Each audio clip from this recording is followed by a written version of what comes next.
Bismillahirrahmanirrahim. Assalamualaikum warahmatullahi wabarakatuh. Alhamdulillah, thumma alhamdulillah, wassalatu wassalamu ala rasulillah wa ala alihi wa sahbihi wa wala, amma ba'd. Alhamdulillah, bagaimana kabarnya Bapak Ibu semua?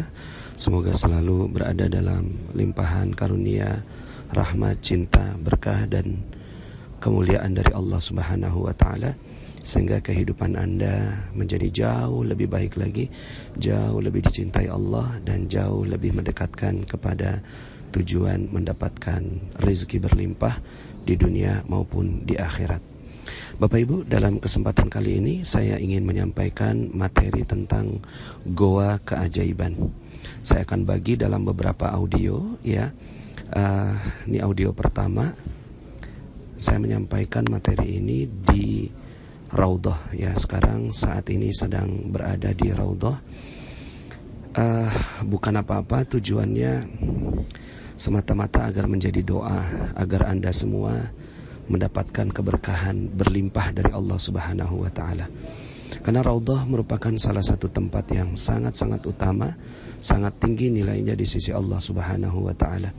Dalam sebuah hadis Rasulullah SAW menyampaikan, baina baiti wa mimbari raudhatun min riyadil jannah.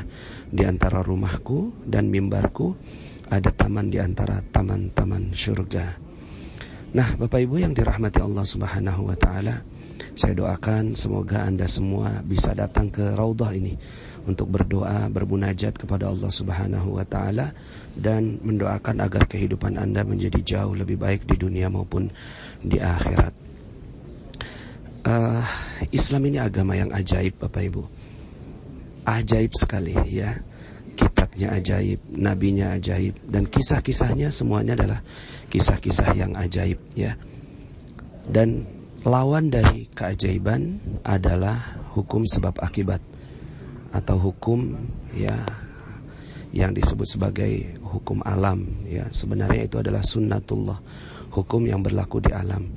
Tapi ketika Allah Subhanahu wa taala berkehendak, maka kehendaknya lah satu-satunya yang bisa dilakukan atau terjadi di alam ini. Ketika Allah Subhanahu wa taala mengatakan, berfirman di dalam Al-Qur'an, innama amruhu idza arada syai'an ay yaqula lahu kun fayakun. Sesungguhnya jika Allah berkehendak, ya, maka Allah cukup katakan kun fayakun. Jadi maka jadi. Maka Bapak Ibu yang dirahmati Allah, inilah yang dijanjikan oleh Islam. Ya, dijanjikan oleh Islam adalah kekuatan Allah Subhanahu wa taala yang berlaku di alam semesta. Ketika kita mendekat, ya, kepada Allah Subhanahu wa taala, maka keajaiban pun akan terjadi. Bagaimana tidak ajaib, Bapak Ibu? Nabi Musa bisa membelah lautan. Nabi Ibrahim bisa Allah izinkan menjadikan api menjadi dingin. Nabi Daud atas izin Allah bisa membengkokkan besi. Nabi Sulaiman atas izin Allah bisa berbicara dengan seluruh makhluk yang ada di dunia ini, ya, bisa memimpin atau memerintahkan jin dan seterusnya. Ya, Nabi Isa bisa menghidupkan tanah liat, ya, dan menjadi burung yang terbang, begitu, ya. Kemudian Rasulullah SAW dengan 300 mukjizatnya yang iktibar, yang dikenal, ya, salah satunya adalah bisa mengeluarkan susu dari kedua jemarinya atau dari jari jemarinya, bisa membelah bulan, ya. Dan mukjizat terbesarnya Rasulullah SAW adalah Al-Quran. Nah, artinya Islam ini agama yang ajaib, mengajarkan hal yang ajaib, ya, mengajarkan hal yang ajaib, menceritakan hal yang ajaib. Dan ternyata, ya, bukan hanya para nabinya yang mendapatkan kemukjizatan, tapi para sahabat, ya, para ulama, para wali juga mendapatkan keajaiban dari Allah Subhanahu wa taala. Dan keajaiban ini bukan mukjizat tapi maunah, ya, pertolongan dari Allah Subhanahu wa taala. Nah, jika nabinya ajaib, kitabnya ajaib, agamanya ajaib, wali-walinya ajaib, masa kita nggak ajaib, Bapak Ibu, ya? Pastinya insya Allah kita semua pun bisa mendapatkan keajaiban. Dan itu yang kita harapkan, ya. Banyak orang bergantung kepada kehidupan yang sebab akibat. Ketika dia melakukan A, maka dapat B. Ketika dia melakukan sesuatu, maka dia mendapatkan sesuatu. Padahal Islam menjanjikan hal yang jauh lebih dahsyat daripada itu. Ya, baik. Kelanjutan dari audio ini saya akan sampaikan dalam audio kedua, ya, masih dalam seri Goa Keajaiban. Untuk sementara penyampaian di Raudhah cukup sekian. Ya, saya Nasrullah. Sampai jumpa dalam audio-audio berikutnya. Assalamualaikum warahmatullahi wabarakatuh. Bismillahirrahmanirrahim. Assalamualaikum warahmatullahi wabarakatuh. Alhamdulillah, tsumma alhamdulillah, wassalatu wassalamu ala Rasulillah, amma ba'd. Bagaimana kabarnya Bapak Ibu semua? Semoga Anda selalu dalam karunia, cinta, rahmat, berkah yang berlimpah dari Allah Subhanahu wa Ta'ala, sehingga hidup Anda penuh dengan kemuliaan, penuh dengan keajaiban, dan penuh dengan ketinggian dari Allah Subhanahu wa Ta'ala. Baik Bapak Ibu, saya ingin melanjutkan materi tentang Goa Keajaiban. Ini adalah audio kedua, ya, setelah sebelumnya saya menyampaikannya di Raudhah. Bapak Ibu, seperti yang saya sampaikan bahwa Islam ini adalah agama yang ajaib, ya, dan memang mengajaknya kepada keajaiban, ya. Jadi keajaiban ini bukan hanya diberikan kepada para nabi, ya. Kalau untuk para nabi ini disebut sebagai mukjizat, dan sudah banyak sekali dikenal dengan mukjizat-mukjizatnya para nabi dan rasul. Kemudian keajaiban yang berikutnya adalah kepada para walinya, ya, wali-wali Allah Subhanahu wa Ta'ala, ya. Dan ini disebut sebagai karomah. Salah satunya misalnya karomah yang terjadi di zamannya Nabi Sulaiman alaihissalam. Ada seorang yang diberikan ilmu yang memindahkan istana Ratu Balkis, ya. Kemudian juga ada karomah yang diberikan kepada ibunda Maryam, ya, binti Imran, ya, ibunda dari Nabi Isa alaihissalam. Beliau di dalam surat Ali Imran disebutkan ketika beliau berada di mihrabnya, lalu kemudian ada makanan yang datang, ya, kepada ibunda Maryam. Padahal beliau bukan nabi, ya, tapi ini disebut sebagai wali. Nah, keajaiban-keajaiban itu juga terjadi bukan hanya kepada para wali-walinya, ya, para ulama juga, ya. Kita mendengarkan banyak sekali sejarah tentang para ulama-ulama yang memiliki keutamaan dan keajaiban yang luar biasa, ya. Nah, termasuk kita semua juga bisa mendapatkan keajaiban. Nah, kalau para orang mukmin yang mendapatkan keajaiban itu bukan disebut mukjizat, bukan disebut sebagai karomah, tapi disebut sebagai ma'unah, ya, pertolongan dari Allah Subhanahu wa Ta'ala. Misalnya, ya, tiba-tiba rumahnya kebakaran dan kayaknya nggak mungkin secara logika dia bisa keluar dari kobaran api itu, tapi ternyata dia selamat. Nah, ini namanya ma'unah, ya. Kemudian ada bayi yang tertimbun di dalam gempa, terus kemudian tiba-tiba ini bayinya selamat, gitu, ya. Nah, ini adalah ma'unah, ya, pertolongan Allah Subhanahu wa Ta'ala. Nah, Islam adalah agama yang mengajarkan tentang pertolongan Allah ini, ya. Makanya di dalam Al-Quran itu dikenal sekali, suratnya singkat, ya, idza jaa nasrullah, ketika datang pertolongan Allah, ya, dan kemenangan. Nah, berbeda dengan ajaran yang ada di Barat, ya. Yang ada di Barat ini mereka mengajarkan tentang metodologi penelitian. Jadi kalau Anda pernah kuliah, ya, saya adalah orang kimia, Bapak Ibu, ya, lulusan kimia FMIPA UI. Saya punya metodologi satu pelajaran, ya, itu namanya metodologi penelitian, dan itu sangat dijunjung tinggi di dalam dunia ilmiahnya Barat, ya, dan saya pun masih menjunjung tinggi itu. Seperti misalnya saya juga alhamdulillah ketika di Malaysia itu hasil penelitian saya masuk dalam jurnal ilmiahnya Malaysia, ya. Jadi memisahkan 7 senyawaan arsenik dalam sekali hitungan menggunakan capillary electrophoresis, sebuah alat ya yang sangat canggih untuk menentukan tentang zat-zat di ppb level.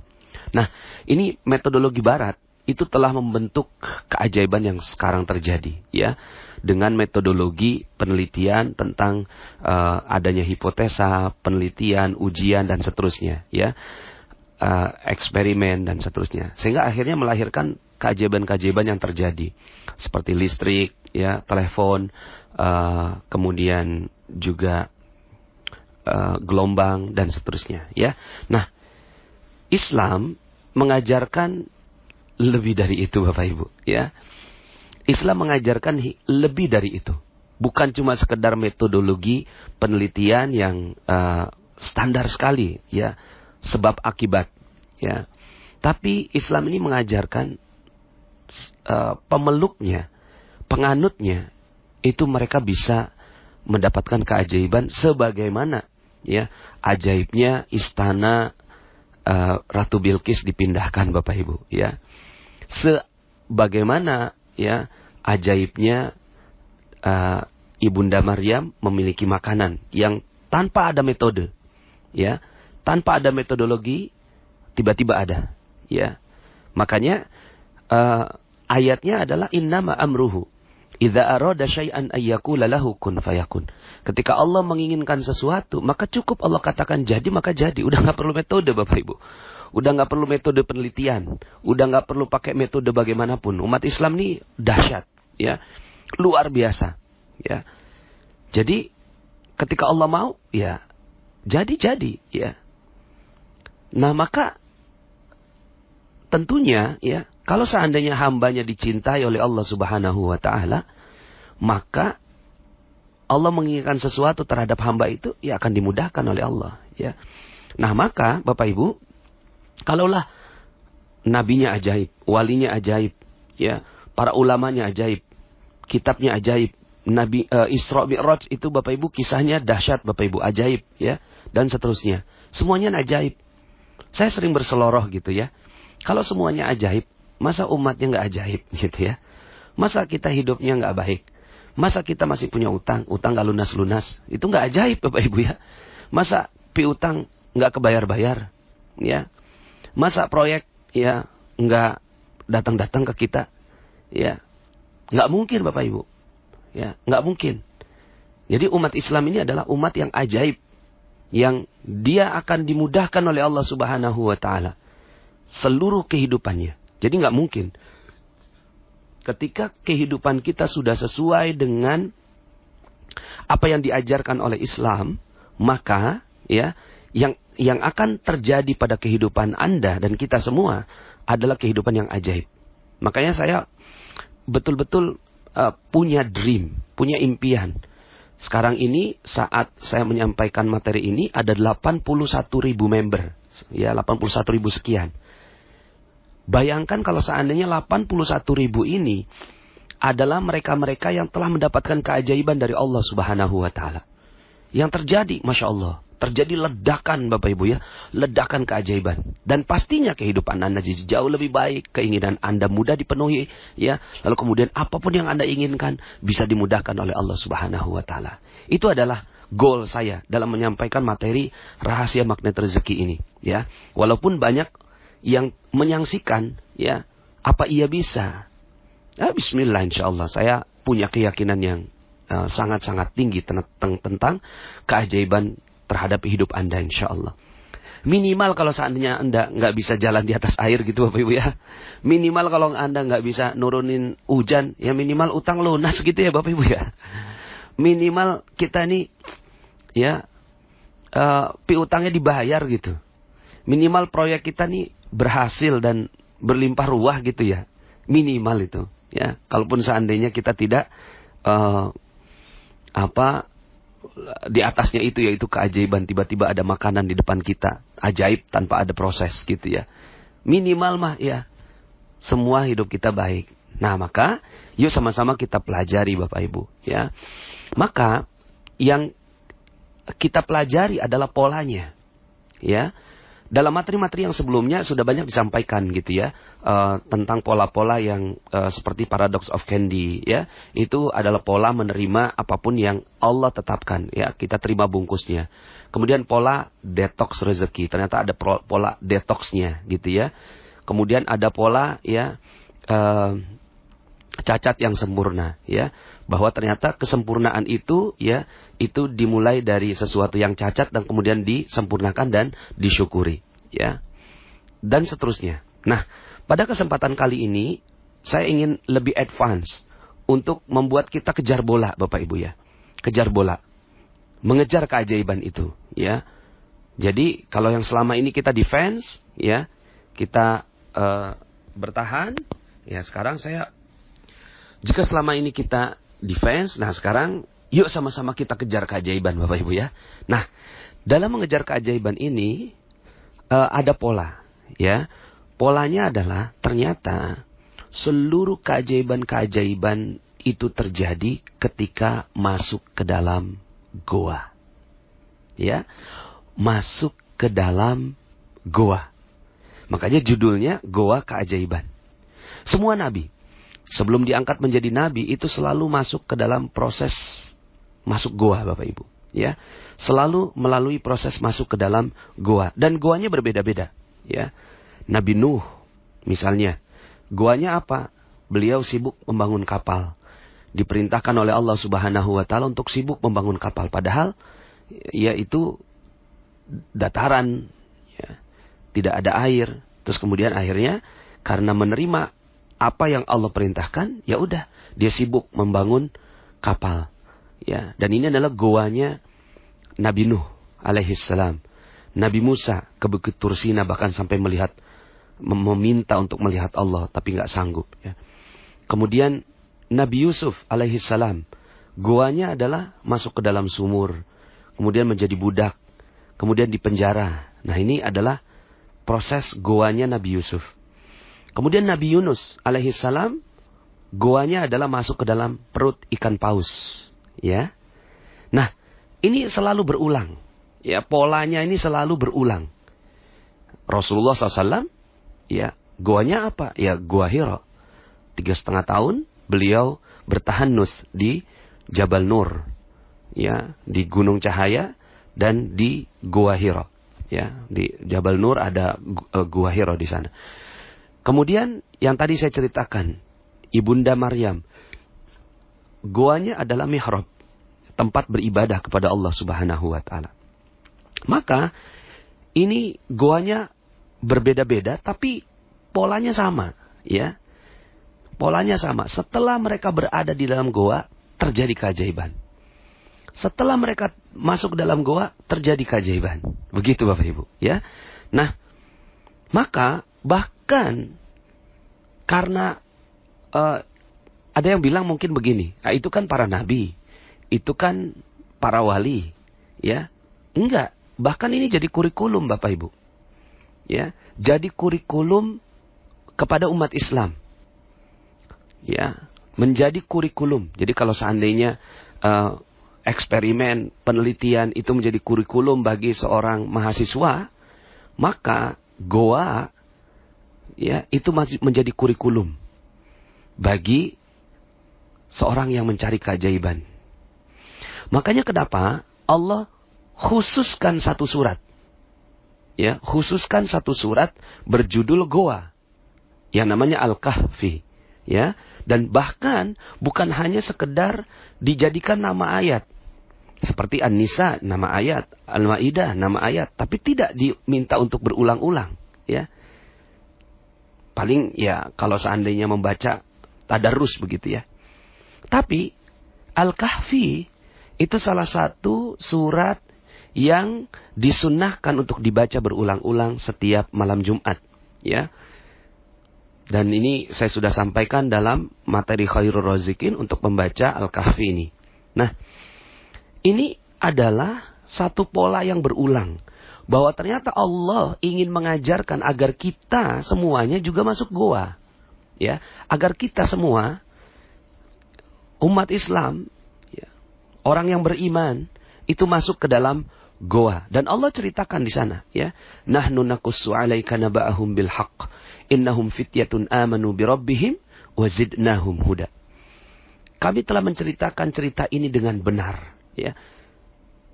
Seakan-akan Allah Subhanahu wa taala ingin mengatakan bahwa proses Al-Kahfi ini adalah sebuah proses al-haq.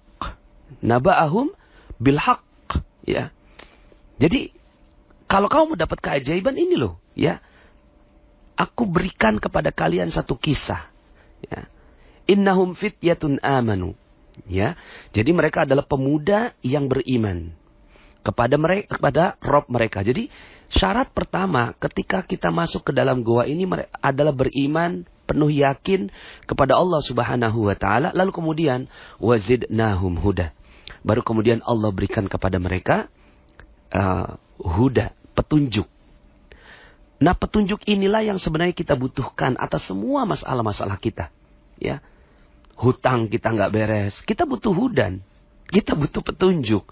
Ya Allah, tolong tunjuki saya gimana caranya memperbaiki ini utang sekian miliar ini, ya, amanah sekian miliar. Piutang nggak dibayar orang, kita butuh petunjuk gimana cara nagihnya dengan baik, begitu ya. Proyek nggak beres-beres, kita perlu minta petunjuk dari Allah. Kerjaan, ya, tiba-tiba kita di PHK, kita perlu petunjuk. Makanya wazidnahum huda. Maka sekali lagi saya garis bawahi, ya, garis tebal, pakai stabilo warna merah, ya, dan gambar bintang-bintang gitu Bapak Ibu, ya. Masuk ke dalam goa keajaiban merupakan kurikulum bagi umat Islam, ya. Kalau Anda benar-benar ingin dapat hidup yang ajaib, maka nggak ada cara lain kecuali Anda masuk dalam goa, masuk ke dalam goa, ya. Nah, nanti kita akan jelaskan prinsip-prinsip goanya. Nah, sebelum saya jelaskan prinsipnya, saya jelaskan tentang satu ayat, ya, di dalam surat Al-Kahfi itu. Ayat yang ke-16, ya, Allah Subhanahu wa taala berfirman, a'udzubillahi minasyaitonir rajim, wa idz tazaltumuhum wa ma ya'buduna illallah fa'u ilal kahfi yanshur lakum rabbukum mir rahmatih wa yuhayyi lakum min amrikum mirfaqa, ya. Maka carilah tempat berlindung ke dalam gua itu. Nah, jadi ini adalah perintah Allah. Fa'u, ya. Maka carilah tempat berlindung ke dalam gua itu. Yanshur lakum, maka Allah akan, ya, yansur lakum rabbukum mir rahmatih, mencurahkan, melimpahkan sebagian rahmatnya kepadamu.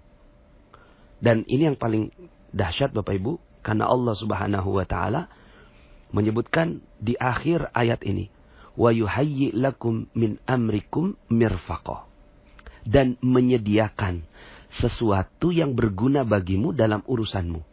Menyediakan. Jadi Allah yang sediakan. Jadi prosesnya, ya, prosesnya adalah bukan kalau kita melakukan sesuatu maka akan dapat seperti ini. Masak air sampai 100 derajat mendidih, itu sunnatullah. Sederhana sekali. Ya, sederhana sekali. Masak air, kemudian sampai 100 derajat, tiba-tiba airnya mendidih. Ya. Kemudian membekukan air, 0 derajat, dia mulai membeku. Nah, ini adalah sunnatullah. Tapi, di dalam proses keajaiban, ini beyond, di luar batas sunnatullah. Gitu Bapak Ibu. Di luar batas sunnatullah. Wa yuhayyi lakum min amrikum mirfaqa. Menyediakan sesuatu yang berguna bagimu dalam urusanmu. Nah, artinya, kalau kita mau disediakan loh Bapak Ibu, ya. Bukan kita yang nyari, tapi Allah yang sediakan. Ya. Allah yang sediakan, ini loh, ini pakai, gitu. Ya. Maka, fa'wu ilal kahfi. Ya.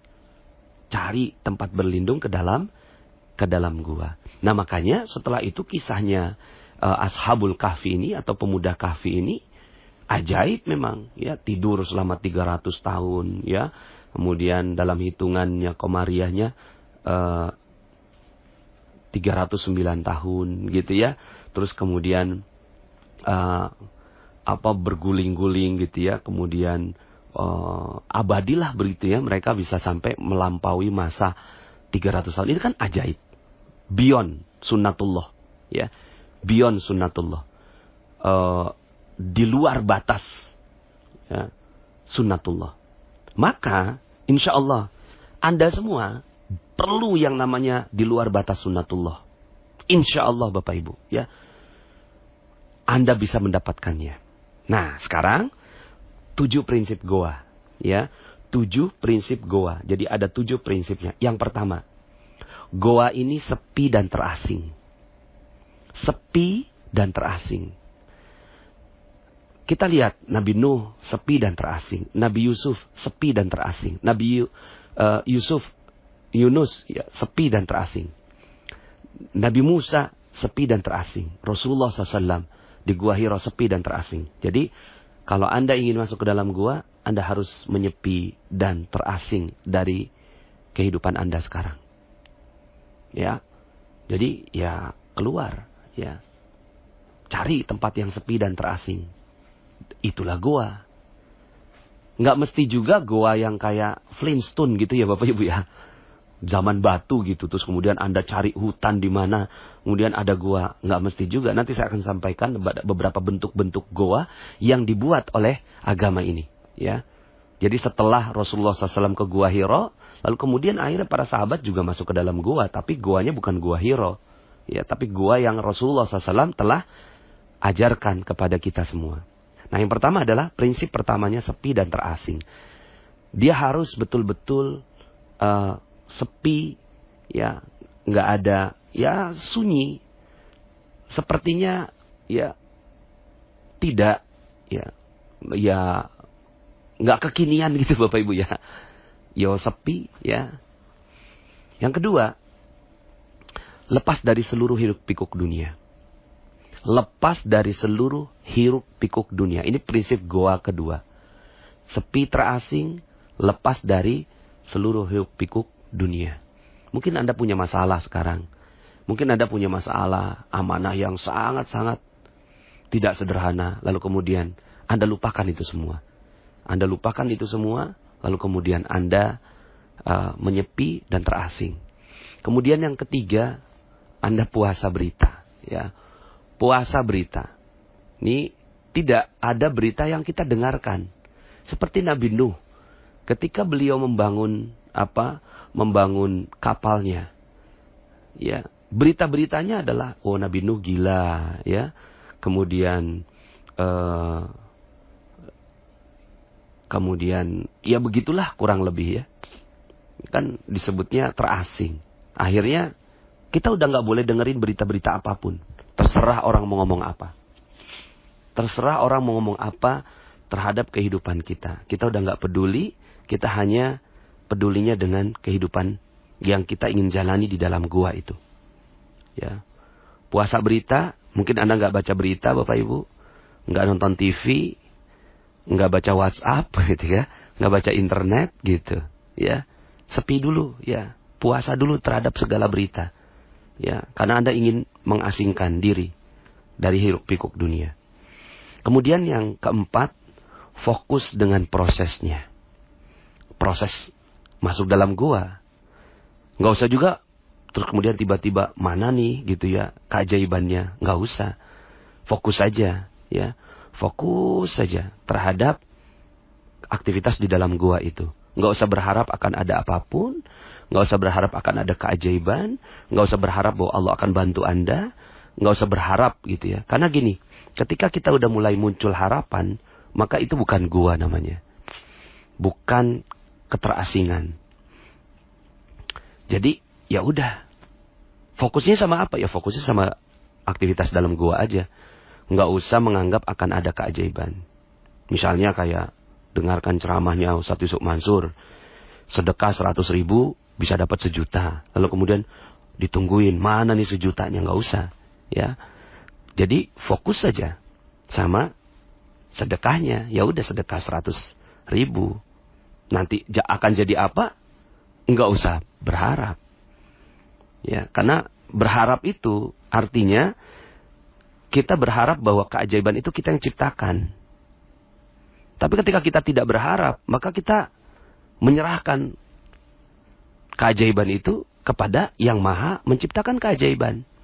Jadi nggak usah berharap apapun, masuk aja ke dalam gua. Ya. Kemudian yang berikutnya jiwa tenang. Ya, jiwanya dia memiliki ketenangan batin yang luar biasa. Makanya digambarkan, disimbolkan para Ashabul Kahfi itu tertidur dengan nyenyak. Ya. Cool, tenang, jiwanya tenang. Makanya kalau Anda perhatikan, ini kan sudah materi ke-34 ya Bapak Ibu ya. Ini materi-materi yang sebelumnya itu membawa kita untuk masuk ke dalam fase ketenangan jiwa ini. Ketika jiwa nggak tenang, keajaiban nggak bisa terjadi. Maka tenang aja dulu, ya. Jalankan semua materi-materi yang sebelumnya, ya. Saya sudah jelaskan panjang lebar. Ya, kalau didengarkan mungkin kurang lebih 18 jam. Ya, tidak mudah untuk menceritakan tentang ketenangan, tapi kalau Anda jalankan semuanya, materi-materi yang sebelumnya, baru Anda paham. Ya.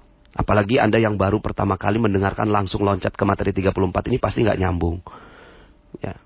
Jadi, jiwa tenang seperti seorang bayi yang digendong oleh ibunya sendiri. Tenang. Coba Anda perhatikan bayi. Lihat matanya. Ketika digendong sama orang lain, itu masih ada bergerak-gerak gitu ya. Masih belum tenang. Tapi ketika ibunya yang menggendong, gitu ya. Terus kemudian apalagi diberikan air susu, itu si bayi tenang. Nah, di dalam gua, kita harus seperti itu. Aplikasinya mungkin kita punya masalah, punya amanah, punya hutang, punya proyek yang nggak selesai, di PHK. Tapi kita tenang, nggak ada jeruk nipis, terima bungkusnya, ya. Kemudian kita seperti cicak dan jerapah, sabar, dan kita mulia seperti cacat yang sempurna. Lalu kemudian kita tenang, cool, dan seakan-akan nggak terjadi apa-apa. Kita berada dalam perlindungan Allah Subhanahu wa Ta'ala. Ya. Nah, prinsip berikutnya adalah ini seperti yang digambarkan oleh Stephen Covey dalam bukunya Seven Habits, ya, bahwa proses di dalam gua itu sama seperti mirip-mirip dengan proses mengasah gergaji. Ya, proses mengasah gergaji. Jadi ini prinsip goanya. Ya, kenapa goa itu penting dan kenapa secara ilmiah apakah ini bisa dipertanggungjawabkan? Ya iya. Seperti yang dikatakan oleh Stephen Covey, kalau seandainya Anda punya 8 jam waktu untuk menebang pohon, mana yang Anda pilih? 6 jam untuk menebang, 2 jam untuk mengasah gergaji, atau 6 jam untuk mengasah gergaji dan 2 jam untuk menebang pohon? Pastinya 6 jam untuk mengasah gergaji dan 2 jam aja untuk menebang pohon. Karena menebang pohon ini perlu tenaga yang lebih besar. Nah, daripada 6 jam keluar tenaga lebih besar, mendingan 2 jam aja keluar tenaga lebih besar. Maka ini adalah proses mengasah gergaji. Ya, jadi prinsip goa adalah prinsip mengasah gergaji. Dan yang terakhir, yang ke-7, semakin sering Anda masuk ke dalam goa, semakin mudah keajaiban tercipta. Jadi semakin sering masuk ke dalam goa, ya, masuk lagi ke dalam goa, masuk lagi ke dalam goa. Apalagi kalau hidup Anda memang udah di dalam goa, ya. Tapi ya mungkin pelan-pelan. Sekarang masuk, ya, mungkin dalam waktu 24 jam, 1 jam masuk goa, ya. Mungkin hari kedua 1,5 jam, hari ketiga 2 jam, hari keempat, ya, mungkin 2,5 jam. Makin naik gitu ya. Nah, semakin sering masuk ke dalam goa, maka semakin mudah keajaiban itu tercipta. Ya mungkin sederhananya, semakin Anda menjalankan materi-materi magnet rezeki dari awal sampai akhir ini, maka keajaiban itu jadi kayak habit. tiba-tiba hidup sudah jadi ajaib aja begitu ya. Seperti itu. Ya. Nah, itu 7 prinsipnya. Kemudian saya lebih dalam lagi tentang sebab masuk ke dalam goa. Sebab masuk ke dalam goanya ada 2. Yang pertama, karena terpaksa. Ya. Sebagian besar orang masuk ke dalam goa itu karena terpaksa. Terpaksa karena menghadapi masalah. Ya. Terpaksa karena menghadapi masalah. Ya, jadikan aja masalahnya itu sebagai goanya. Ya. Mungkin karena dulu nggak tepat gitu kan dalam investasi, lalu kemudian akhirnya sekarang harus masuk penjara, lalu kemudian dijadikan penjaranya itu sebagai goa. Nah, dia masuk ke goa itu sebagai bentuk terpaksa. Atau mungkin dia dihina orang. Ya, penghinaan dari orang lain juga bagian dari goa itu. Ya. Mungkin kita sedang menghadapi masalah debt collector yang datang terus, ya. Maka ini adalah goa yang kita terpaksa menghadapinya. Doanya berbeda dengan yang sengaja, ya. Ini yang terpaksa. Nah, orang-orang yang terpaksa ini doanya adalah la ilaha illa anta subhanaka inni kuntu minadz zalimin. Sebagaimana Nabi Yunus alaihi salam masuk ke dalam ikan paus, lalu ini adalah doanya Nabi Yunus. Sering-sering baca doa ini. La ilaha illa anta subhanaka inni kuntu minadz zalimin. La ilaha illa anta subhanaka inni kuntu minadz zalimin. Ini adalah doa orang yang masuk ke dalam goa dengan terpaksa. Ya. Kemudian sebab masuk ke goa yang kedua adalah sengaja. Dia sengaja memang. Ketika mungkin sebagian dari Anda mengatakan bahwa ya saya hidup baik-baik saja, nggak ada masalah gitu ya. Maka Anda ingin sekali hidup Anda betul-betul ajaib. Ya, ajaib. Maka Anda sengaja nih setelah mendapatkan materi ini, Anda sengaja dengan kesadaran dan ilmu lalu masuk ke dalam goa. Maka doanya juga berbeda. Doanya adalah Rabbi adkhilni mudkhala sidqin wa akhrijni mukhraja sidqin waj'alni min ladunka sultanan nasira. Ya. Jadi doa yang terpaksa itu la ilaha illa anta subhanaka inni kuntu minadz zalimin. Tiada ilah selain Engkau ya Allah, subhanaka maha suci Engkau, inni kuntu minadz zalimin. Sesungguhnya aku berada dalam keadaan yang zalim. Sementara yang tadi ya sengaja dia masuk ke dalam goanya, Rabbi adkhilni, ya Allah masukkanlah aku mudkhala sidqin, dari pintu masuk yang baik, yang benar, ya, yang terbaik. Wa akhrijni mukhraja sidqin, dan keluarkan aku dengan kualitas yang baik. Ya. Waj'alni min ladunka sultanan nasira. Dan berikanlah kepadaku ya waj'alni min ladunka sultanan nasira. Dan berikanlah kepadaku dari sisi Engkau kekuasaan yang menolong. Subhanallah ya. Ini adalah doa agar kita semua mendapatkan pertolongan dari Allah Subhanahu wa taala. Nah, sekarang Bapak Ibu, bentuk-bentuk goa yang disyariatkan oleh Rasulullah sallallahu alaihi wasallam. Ya. Jadi, setelah mendapatkan materi ini mungkin Anda berpikir, "Oh, kalau kayak gitu kita masuk ke goa mana nih?" gitu kan? Enggak, Bapak Ibu ya. Goa yang pertama adalah majelis ilmu. Majelis ilmu. Ini goa yang Rasulullah sallallahu alaihi wasallam siapkan, ya. Perumpamaan orang yang berilmu dengan orang yang hanya sekedar beribadah tapi tidak berilmu, seperti bulan yang sangat terang purnama dengan bintang yang sangat kecil. Mungkin selama ini kita melakukan amalan-amalan, melakukan aktivitas dalam kehidupan dunia, tapi tanpa ilmu. Apa yang terjadi? Yang terjadi akhirnya, ya, kita seperti tak tentu arah. Makanya mungkin ada beberapa di antara Anda yang japri saya, Pak Nas, seandainya lah saya mendapatkan ilmu ini, magnet rezeki, mungkin 5 tahun yang lalu. Mungkin saya nggak cerai dengan suami saya. Tapi ya sudah terjadi. Maka, subhanallah seandainya 5 tahun yang lalu kita masuk ke dalam goa. Nah, goa ini adalah majelis ilmu. Nah, majelis ilmu di mana yang mana? Majelis ilmu ya di mana saja. Intinya ketika ada perkumpulan orang. Perkumpulan orang secara fisik ya, berkumpul, tapi di dalamnya nggak ada gosip ya. Kadang-kadang majelis taklim ibu-ibu udah kumpul, tapi di dalamnya ada gosip, ada ghibah, ada pembicaraan aib saudara mereka di dalam majelis taklim. Itu udah bukan jadi majelis taklim lagi, tapi majelis ghibah, majelis gosip. Yaitu nggak bisa untuk menjadi keajaiban.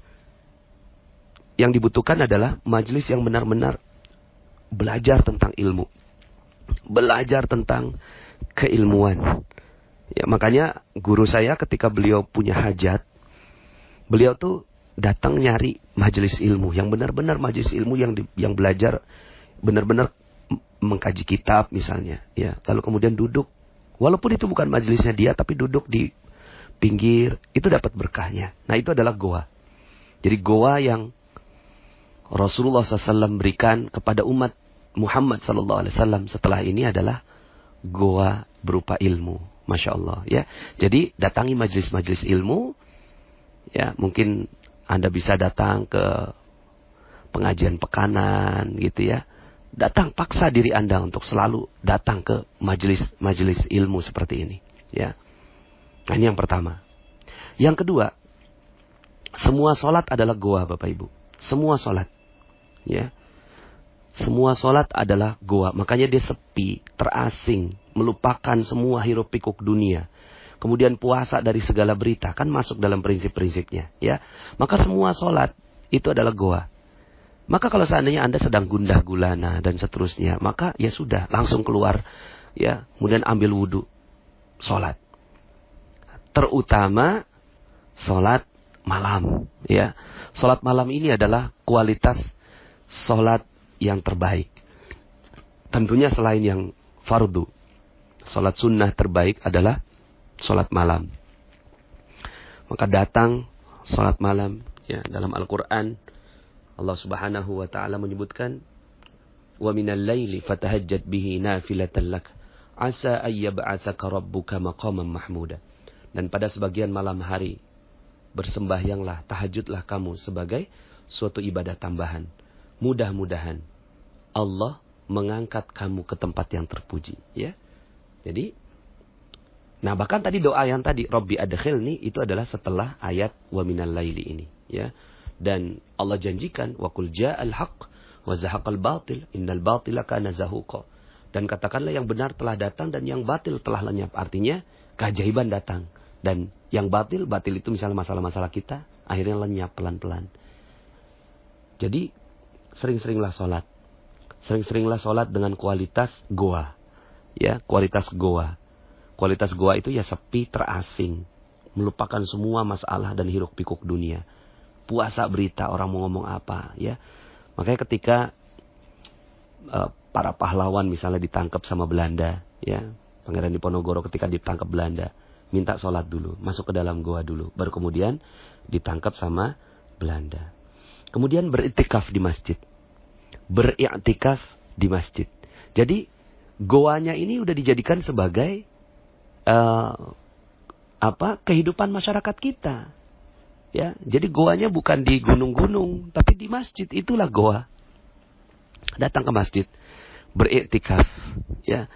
Datang ke sana, lalu kemudian fokus beribadah.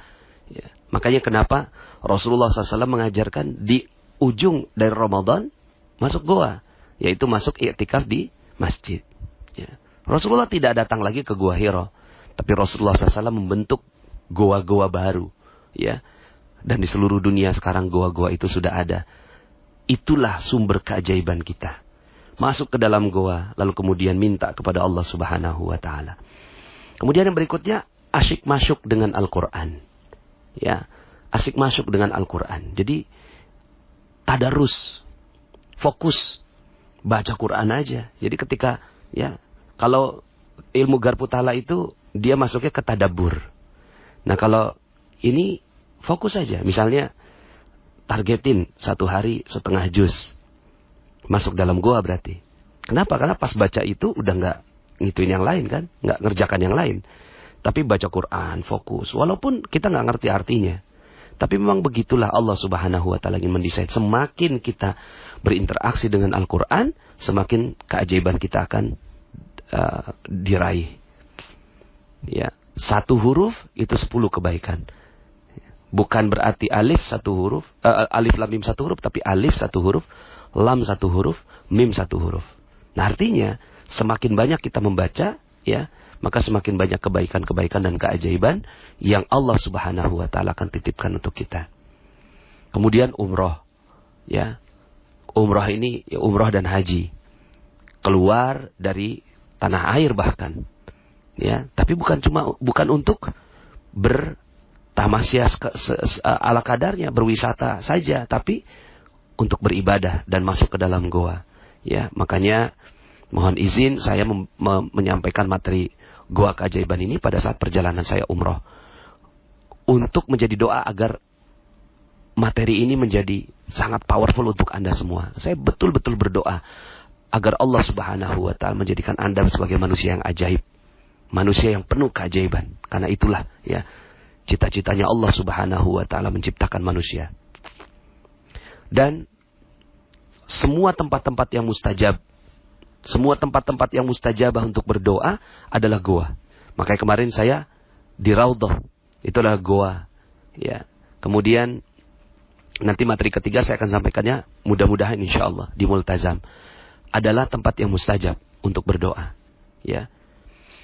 Kemudian waktu-waktu yang mustajab untuk berdoa adalah juga goa.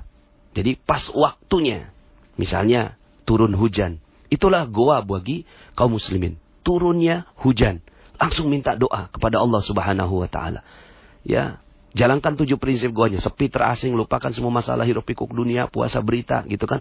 Fokus dengan prosesnya, doa saja gitu ya. Kemudian tenang seperti bayi ya. Kemudian proses mengasah gergaji, dan ya, semakin sering kita lakukan, maka semakin ya Allah Subhanahu wa taala akan memberikan. Makanya waktu itu ada seorang syekh dari Palestina datang ke satu masjid.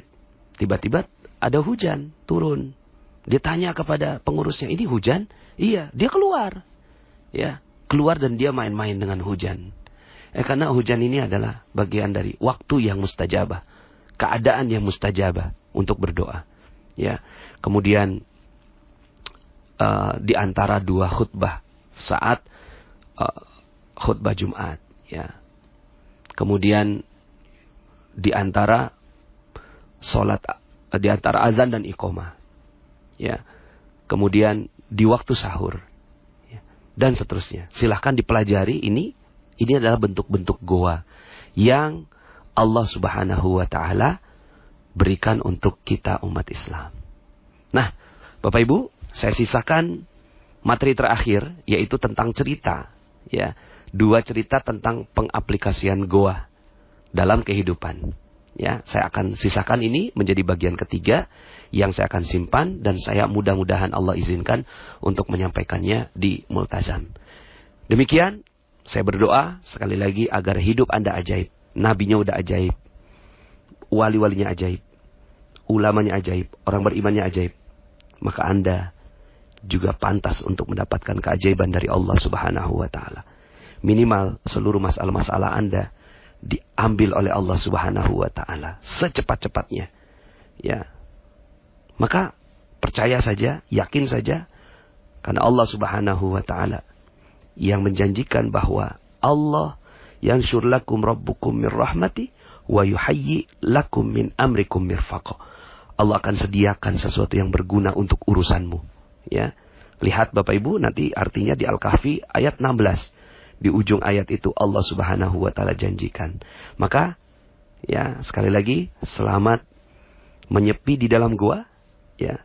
Apalagi kalau seandainya Anda sudah bisa hidup sepanjang detiknya, sepanjang menitnya, sepanjang jamnya Anda berada di dalam gua, maka keajaiban pasti terjadi pada kehidupan Anda. Tapi mulainya dari yang pelan-pelan, ya. Anda cintai dulu gua-gua yang Rasulullah SAW ajarkan.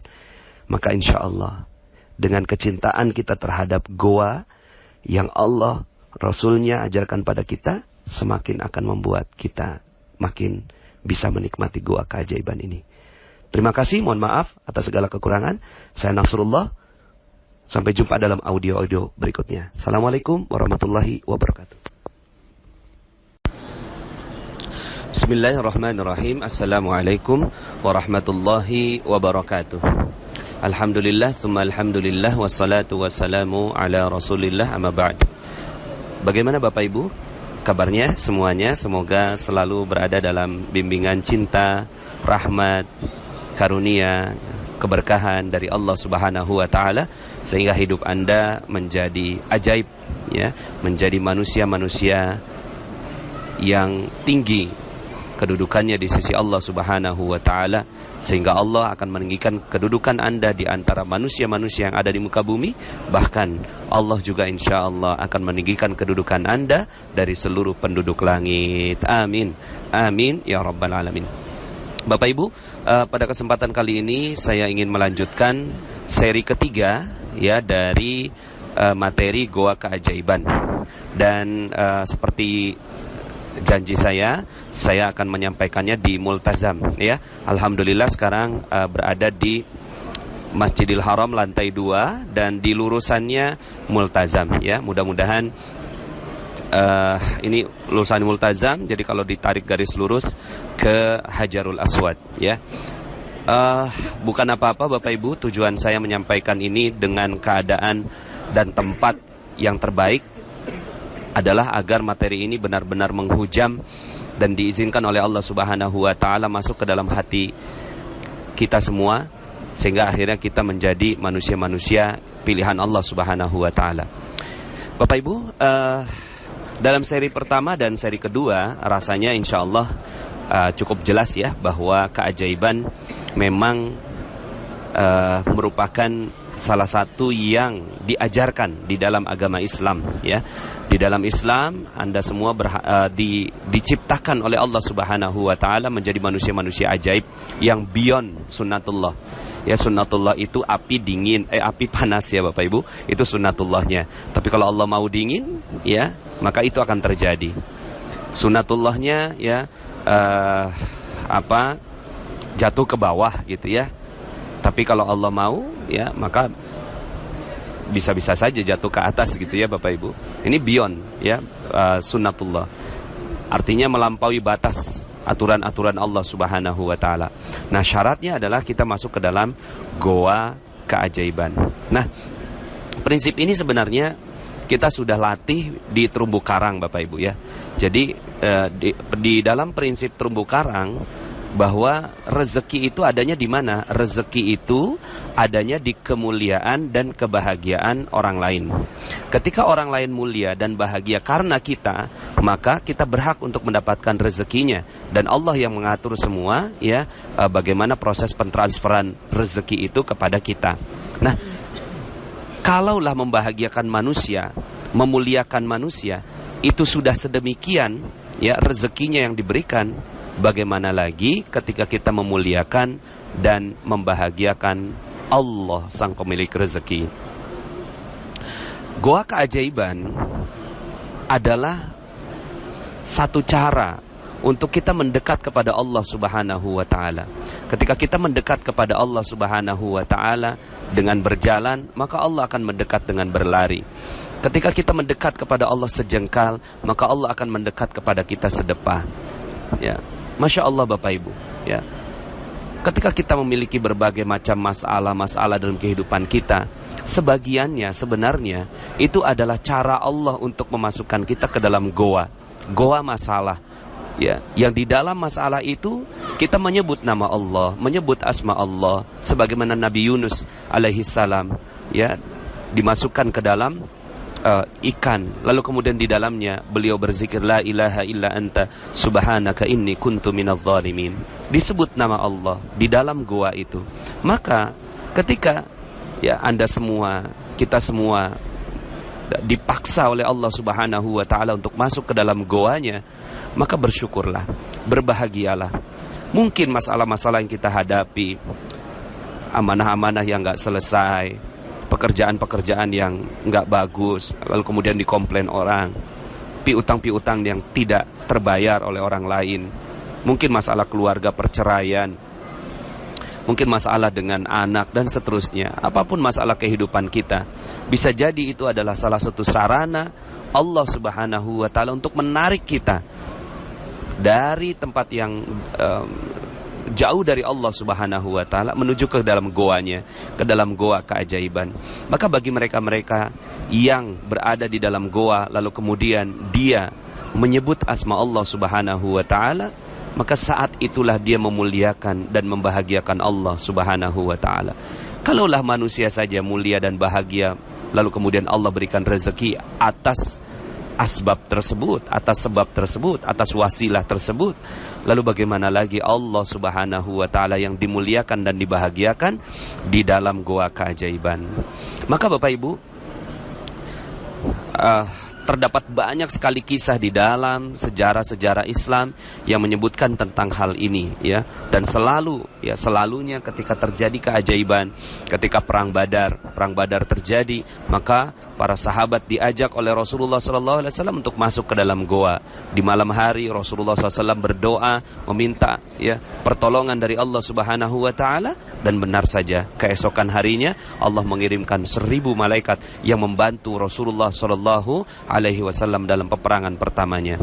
Nah, Bapak Ibu yang dirahmati Allah, ini adalah kisah-kisah yang berada di sirah Rasulullah SAW. Lalu bagaimana, ya, yang berada dalam kehidupan kita, bagaimana menggunakan materi goa keajaiban ini untuk kehidupan rezeki kita, ya? Karena bukan apa-apa Bapak Ibu, saya kenapa membahas rezeki, karena rezeki adalah ladang amal. Sebagaimana Rasulullah SAW juga ladang amalnya dalam berdakwah mengajak manusia ke dalam agama Allah Subhanahu wa Ta'ala, ya. Maka ketika kita berbicara dalam ranah rezeki, yang memang di dalam Al-Quran Allah Subhanahu wa Ta'ala sering mengulang tentang rezeki. Bahkan doanya Nabi Ibrahim alaihissalam juga meminta rezeki, ya, kepada anak keturunannya, ya. Maka membicarakan tentang rezeki juga bagian dari bagaimana kita mendapatkan solusi terbaik dengan cara terbaik, ya, agar rezeki kita berlimpah ruah. Nah, saya sedikit ingin cerita tentang bagaimana pelaksanaan dari goa keajaiban ini Bapak Ibu, ya. Saya sedikit ingin cerita kesaksian saya terhadap seorang guru yang beliau Ustadz Yusuf Mansur, ya, ketika saat sholat duha begitu, ya, kemudian mengajak saya, "Nas, kita sholat dulu," ya. Kemudian waktu itu saya sudah mau pamitan kepada beliau, "Ustadz, ana ada keperluan," gitu, ya. Ya udah pamitan, tapi pas udah jalan gitu dipanggil lagi sama Ustadz. Sini, kayaknya antum belum duha kayaknya." "Iya benar Ustadz." Akhirnya diajaklah gitu, ya, di sebuah musola yang kecil, ya mungkin kerapihannya bisa dikatakan nggak terlalu rapih begitu, ya, di dalam sebuah perbelanjaan begitu. Kemudian akhirnya saya sholat 2 rakaat, tambah lagi 2 rakaat, tambah lagi 2 rakaat, tambah lagi 2 rakaat, sampai 8 rakaat. Kemudian saya melihat Ustadz Yusuf Mansur belum selesai, 2 rakaat aja belum selesai Ustadz, ya. Kemudian akhirnya saya sholat lagi sampai 12 rakaat, tambahkan sholat dengan sholat hajat. Baru kemudian selesai Ustadz Yusuf Mansur melaksanakan sholat duhanya yang hanya 2 rakaat. Kemudian saya tanya, "Ustadz, antum baca apa?" Ada 7 surat yang beliau baca, ya. Ada 7 surat yang beliau baca di dalam 2 rakaat beliau melaksanakan sholat duha itu, ya. 4 yang saya ingat waktu itu adalah Yasin, kemudian Ar-Rahman, Al-Waqi'ah, Al-Mulk, ya, dan surat-surat yang lainnya, itu, ya. Subhanallah, ya, 12 rakaat saya lakukan, beliau cuma 2 rakaat. Dan ketika saya tanya kenapa antum melakukan sampai sebegitu lamanya, kemudian beliau bilang, "Ya, ini adalah kesempatan saya untuk berdekatan dengan Rob saya, ya. Kalau di kesempatan lain mungkin saya tidak punya kesempatan seperti ini." Subhanallah, ini adalah pelaksanaan dari goa keajaiban Bapak Ibu. Saya saat itu tertancap betul di dalam diri saya, apalagi sebelum-sebelumnya ceramah-ceramahnya Ustadz Yusuf Mansur itu, ya, beliau ketika memiliki banyak sekali masalah, lalu kemudian oleh gurunya itu hanya dibekali 2 korek, ya. Nggak paham awalnya, ya, tapi kemudian ternyata korek ini adalah untuk mengganjel mata Bapak Ibu ya, untuk mengganjel mata supaya tidak tertidur selama 1 malam. Dan ternyata itulah goa keajaiban ya, goa keajaiban yang akan membantu semua masalah-masalah kita. Nah, saya menciptakan 2 kisah. Kisah yang pertama adalah kisah tentang Abah Hasan. Abah Hasan ini adalah bapak mertua dari kakak saya yang pertama. Beliau ingatannya sudah pendek Bapak Ibu ya, sudah pikun gitu. Kemudian ketika saya datang ke rumah beliau, ditanya, ini siapa? Nasrullah. Dari mana? Depok. Duduk deh gitu ya. 15 menit lagi dia nanya gitu, ini siapa? Nasrullah. Dari mana? Depok. Ya makan dah gitu. Kemudian 15 menit lagi dia tanya, ini siapa? Nasrullah. Saya bilang, dari mana? Depok gitu ya. Ya ingatannya yang sudah sedikit banyak diambil oleh Allah Subhanahu wa taala. Nah, karena ingatannya yang tinggal singkat seperti itu, suatu ketika Abah Hasan ini keluar dari rumah. Pas keluar dari rumah, lupa rumahnya di mana. Masya Allah, akhirnya hilang ini kakek ya. Abah Hasan ini hilang ya. Hari pertama dicari nggak ketemu, hari kedua dicari nggak ketemu, hari ketiga dicari nggak ketemu, hari keempat dicari nggak ketemu. Itu udah melibatkan masyarakat sekitar, udah melibatkan tukang ojek, dipasang tanda gitu ya.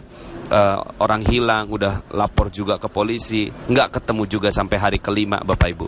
Nah di hari kelima ya, waktu itu kurang lebihnya agak-agak malam maghrib begitu ya, ada yang tersadar kayaknya ada yang tidak tepat dalam cara kita mencari. Memang orang tua kita penting, tapi ternyata Ramadan kita ini tidak berjalan dengan baik.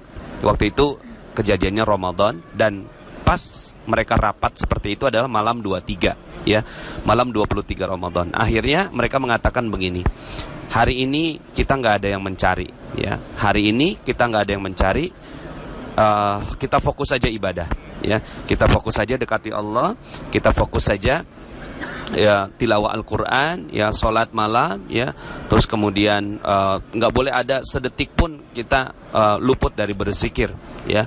Gimana? Sepakat? Sepakat. Akhirnya rapat keluarga itu menentukan bahwa besok harinya di hari ke-6 tidak boleh ada yang mencari, tapi fokus beribadah kepada Allah Subhanahu wa taala 1 harian. Nah, akhirnya rapat selesai, bubar ya, semuanya udah tenang, merasa dapat gitu ya jawaban ya bahwa mereka harus melakukan itu, tapi itulah Allah Subhanahu wa taala. Belum dikerjakan ya, belum dikerjakan, Allah Subhanahu wa taala sudah mengembalikan sang orang tua ya. Jam 11 malam ada ketukan pintu, pas dibuka ternyata adalah tetangganya, dan di belakangnya ada Abah Hasan yang beliau tuh tertunduk lesu karena berapa hari nggak makan ya. Kemudian langsung dibawa ke rumah sakit ya. Alhamdulillah waktu itu sembuh. Sekarang Abah Hasan sudah almarhum. Nah, Bapak Ibu yang dirahmati Allah Subhanahu wa taala, subhanallah, di hari pertama, kedua, ketiga, keempat, kelima, mereka mengandalkan kemampuan mereka sendiri. Mereka punya masalah, mereka menghadapi hal yang sangat-sangat tidak sederhana, tidak mudah. Tapi mereka sibuk gitu ya, berada di luar goa Bapak Ibu. Tapi kemudian mereka tersadar, mereka masuk ke dalam goa seluruhnya ya, mereka masuk ke dalam goa dan berzikir kepada Allah ya, kemudian fokus saja dengan apa yang mereka ya. Jadi seperti yang tadi 7 prinsip goa itu, fokus saja ya, tidak usah berharap akan terjadi keajaiban, dan keajaibannya terjadi. Ketika ditanya itu si kakek ya, si Abah Hasan ini ketemunya di mana? Ternyata di sebuah pasar yang hampir setiap hari mereka mencarinya di situ, tapi nggak ketemu gitu ya. Allah yang menutupnya dan Allah juga yang membukanya. Nah Bapak Ibu yang dirahmati Allah, mungkin sebagian di antara Anda ada yang memiliki masalah-masalah yang berat dalam kehidupan Anda. Maka bukan berarti Allah nggak sayang, malah Allah bisa jadi sayang pada Anda semua. Ketika Anda mendengarkan audio ini, bisa jadi ini adalah caranya Allah untuk memaksa Anda untuk masuk ke dalam goanya, untuk masuk ke dalam goa keajaibannya. Maka ikuti saja kemauan Allah Subhanahu wa taala. Duduk diam, menyepi, terasing ya, lupakan sejenak semuanya ya. dan fokus kepada Allah, muliakan dan bahagiakan Allah, maka sebentar lagi keajaiban pun akan datang kepada Anda, sebagaimana Abah Hasan dikembalikan oleh Allah Subhanahu wa taala kepada keluarga mereka, ya. Dan sekarang almarhum Abah Hasan alhamdulillah meninggalnya dalam keadaan yang baik, semua keluarganya mengetahui, ya, dan melihat dan menguburkannya dengan baik, ya. Nah, Bapak Ibu, kisah yang kedua saya ingin cerita tentang, katakanlah kisah ini, ya, namanya Dani. Dani ini punya utang 400 juta, ya. Punya utang 400 juta, punya amanah 400 juta. Waktu itu berada dalam sebuah kerjasama bisnis, tapi karena sudah terlalu lama, ya, akhirnya masalah ini yang tadinya perdata menjadi pidana, ya. Kemudian ditetapkan satu tanggal, hari H. Kalau tidak ada uangnya juga, ya, 400 juta itu, maka si Dani itu harus masuk ke sel, ya. Nah, waktu itu ada waktu 3 bulan untuk menyelesaikan sampai hari H. Dan akhirnya Dani melakukan semua aktivitas-aktivitas yang bisa membuat dana itu bisa terkumpul. Tapi, ya, akhirnya karena memang bisnisnya masih sedang berada dalam ujian, akhirnya sudah bersepakat dengan istrinya untuk menjual rumah yang dia tempati. Ya sudah, ya, akhirnya mereka bersepakat untuk jual rumah dan kemudian membeli rumah yang mungkin lebih kecil dari yang sekarang ditempati. Ya, saat itu terjadi deal, ya, deal dengan seorang yang akan membeli rumah tersebut, dan akhirnya sudah siap masuk ke notaris, tapi ternyata qadarullah, ya, Allah tidak mengizinkan proses penjualan rumah tersebut. Akhirnya apa yang terjadi? Yang terjadi adalah mereka, si Dani, tidak berhasil untuk mendapatkan dana pengembalian.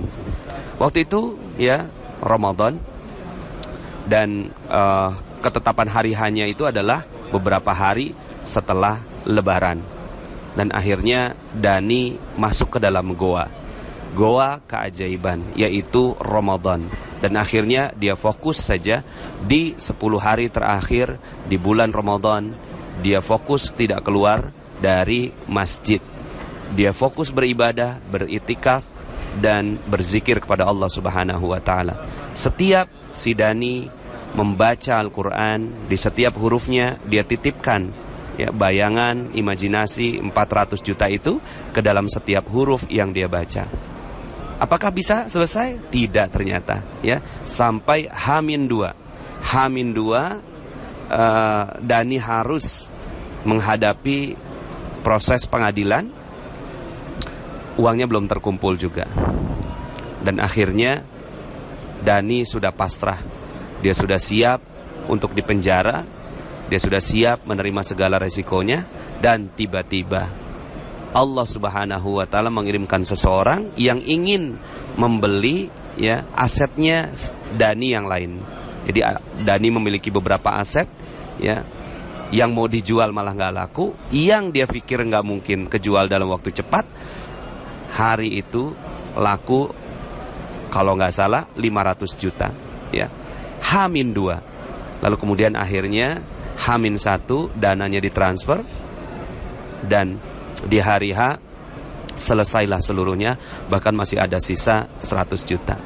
Subhanallah. Mari kita lihat prosesnya. Allah Subhanahu wa taala sebenarnya telah menyiapkan dananya, tapi Allah ingin melihat kesungguhan Dani dalam mendekati goanya, mendekati goa keajaiban yang Allah Subhanahu wa taala persiapkan untuk Dani. Dan akhirnya alhamdulillah masalahnya bisa terselesaikan dengan baik. Nah, Bapak Ibu yang dirahmati Allah Subhanahu wa taala, saya yakin kisah-kisah seperti ini bertebaran banyak sekali, ya, dalam sejarah umat Islam. Dan sekarang giliran Anda untuk juga memberikan kisahnya, memberikan testimoninya. Masuklah ke dalam goa, maka Allah Subhanahu wa taala akan mencurahkan rahmatnya. Wa idzi tazaltumuhum wa ma ya'buduna illallah fa'wu ilal kahfi yanshur lakum rabbukum min rahmatih wa yuhayyi lakum min amrikum mirfaqa. Masuklah ke dalam goa. Lalu kemudian nanti Allah akan mencurahkan sebagian rahmat-Nya dan menyediakan penyelesaian atas urusan mereka. Masya Allah, Bapak Ibu, saya doakan di Multazam ini, saya doakan benar-benar Anda semua akan mendapatkan rahmat, berkah, cinta, kemuliaan, kejayaan dari Allah Subhanahu wa Ta'ala melalui materi Goa Keajaiban ini. Secara tulus dalam hati saya yang paling dalam, saya mendoakan Anda agar menjadi manusia-manusia pilihan Allah Subhanahu wa Ta'ala.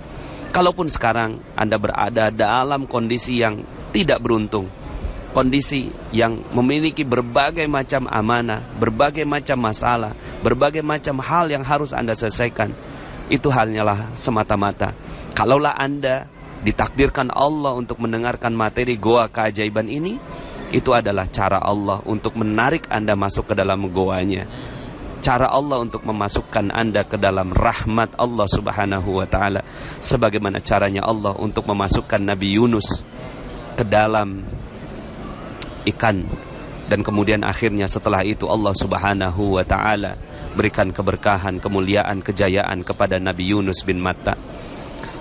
Begitu juga Anda semua, insya Allah Allah Subhanahu wa Ta'ala akan berikan rahmat yang tinggi untuk Anda semua. Selamat meraih keajaiban Bapak Ibu, dan mudah-mudahan goa-goa Anda yang Allah Subhanahu wa Ta'ala sudah persiapkan untuk Anda menjadi goa yang indah untuk Anda ceritakan dan berikan testimoninya, motivasinya kepada orang lain, agar semakin banyak orang-orang yang mendekat kepada Allah Subhanahu wa Ta'ala. Demikian saya doakan agar Anda semua sekali lagi mendapatkan rahmat dari Allah Subhanahu wa Ta'ala. Allahumma rabbana taqabbal minna innaka antas samiul alim wa tub alaina ya Allah ya maulana innaka antat tawwabur rahim. Allahumma ya farijal ham wa ya kashifal gham wa ya mujib da'watil muttarrin rahmanad dunya wal akhirah wa rahimahuma anta tarhamuna farhamna rahmatan tughnina biha ar-rahmatika man siwak. Rabbana atina fid dunya hasanah wa fil akhirati hasanah wa qina adzaban nar. Bifadli subhana rabbika rabbil izzati amma yasifun wa salamun alal mursalin walhamdulillahi rabbil alamin. Demikian Bapak Ibu, mohon maaf atas segala kekurangan. Yang benar hanya datang dari Allah Subhanahu wa Ta'ala. Aqulu qouli hadza fastaghfirullahal azim li wa lakum. Saya Nasrullah, sampai jumpa dalam audio berikutnya. Assalamualaikum warahmatullahi wabarakatuh.